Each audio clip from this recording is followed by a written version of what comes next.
Hausan Road. I think this is also one of the must-see places here in Bangkok. Buhay na buhay siya paggabi. Nandito kami, dito sa place na to, makikita niyo yung mga nagtitinda ng mga exotic food. So like ito, I don't know what is this. Grasshopper. So ayan, titikman ko. Woo! Ano lasa? Salty. Parang.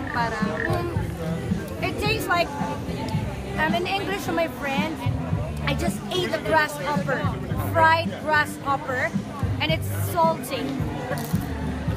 And crunchy. Kayo din.